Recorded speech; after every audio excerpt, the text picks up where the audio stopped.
Every time you buy an iPhone, you think you paid Apple once. You didn't. That was just the entry fee, because from that moment on, Apple starts getting paid again and again and again. Not because it forces you, because it builds a system that makes staying feel easy and leaving feel expensive. Most people think Apple is in the business of selling devices. iPhones, MacBooks, watches, AirPods. And yes, that is part of the story. But not the real one, because Apple did not just build products, it built a loop. A loop designed to turn one purchase into years of payments. That is the real genius of Apple. It does not just sell you technology, it sells you entry into a system built around your habits. And once that system becomes your default, Apple keeps getting paid. It starts with the iPhone.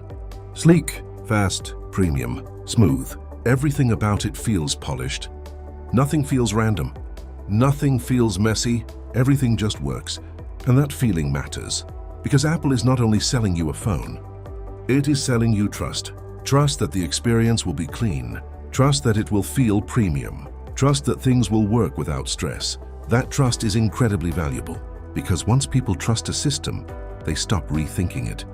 And that is exactly what Apple wants. The iPhone is not the finish line. It is the front door.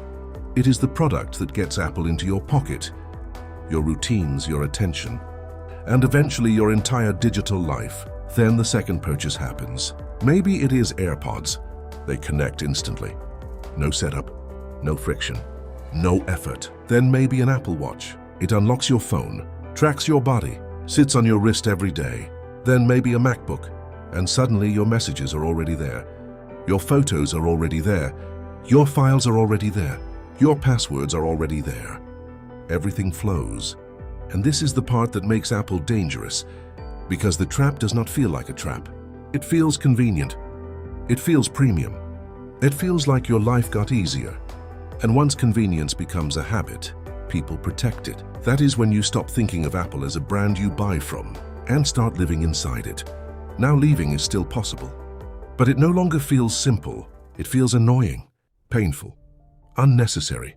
And that is exactly where Apple wants you. Most people think Apple makes its money when you buy the hardware. But the hardware is only the beginning, because once you are inside the system, Apple can keep selling to you without having to win you again. This is where services comes in. iCloud, Apple Music, Apple TV+, App Store purchases, Apple Pay, subscriptions, storage upgrades, small payments, small taps, small decisions. And that is why they are so powerful. Because big one-time purchases feel expensive. Small recurring payments feel harmless. $1 here, $3 there, a monthly plan, a small upgrade. None of it feels dramatic. But together, it becomes a machine. A machine that keeps running long after the iPhone sale is over. And this is where Apple becomes far more than a hardware company. Because once the digital system is built, serving one more user costs very little. But that user can keep paying for years. That is not just revenue, that is leverage. Here is the part most people miss. Apple does not need you to spend more today. It needs you to stay longer tomorrow. Because one loyal user is worth far more over time than one excited buyer making one big purchase. That changes everything. It means Apple does not need to pressure you too hard. It just needs to design the experience so well that leaving feels like a downgrade. That is the strategy, not aggressive selling. Strategic comfort, not trapping you with force. Trapping you with ease. Take something simple, your photos, your videos, your notes, your messages, your backups, your life. Day by day your storage fills up. And then one day you see the message. Now you have two choices. Delete your memories or pay. And the amount feels small. $1, $3, maybe a bit more. Not enough to trigger resistance. So most people do the obvious thing. They tap upgrade. And that moment matters more than it seems. Because now you are not just using Apple. You are paying to keep your digital life inside Apple. And once your memories, files, and backups live inside that system, leaving becomes harder. Because leaving is no longer about switching a phone. It is about moving your life. That is why storage is not just a feature. It is a retention tool. Then Apple makes the system even stickier. It bundles everything. Music, TV, cloud, games, extra features, one payment, one clean subscription, and it feels like a deal. It feels efficient. It feels smart.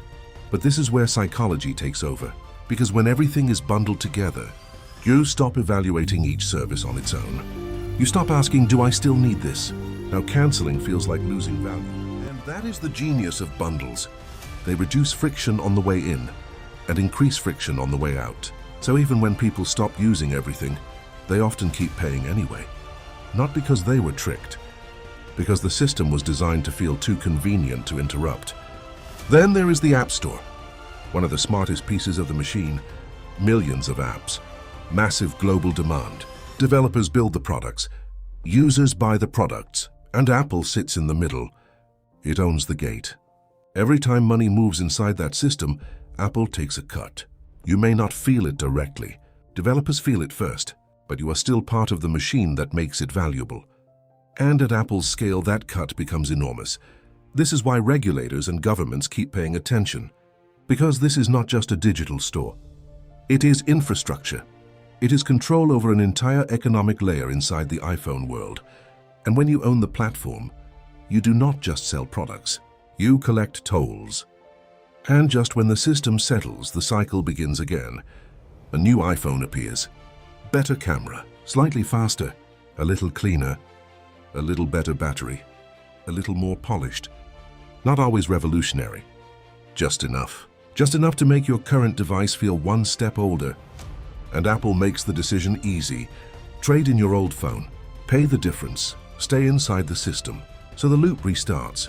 New device, same ecosystem, same habits, same subscriptions, same flow of money.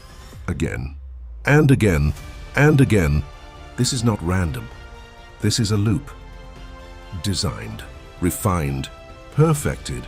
Apple did not just build devices. It built habits. It built comfort. It built an ecosystem so smooth that millions of people stopped seeing it as a choice and started living inside it as a default. And once a company becomes your default, it no longer has to chase your money. Your routines bring it back. That may be Apple's greatest product, not the iPhone, not the MacBook, not the watch, the system around them. So next time you hold an iPhone, ask yourself this: did you just buy a product? Or did you enter a system designed to keep getting paid for as long as you stay? Because once you see the loop, you cannot unsee it. If you want to understand how giant companies really make money, subscribe. Because the next video will break down another business you thought you understood,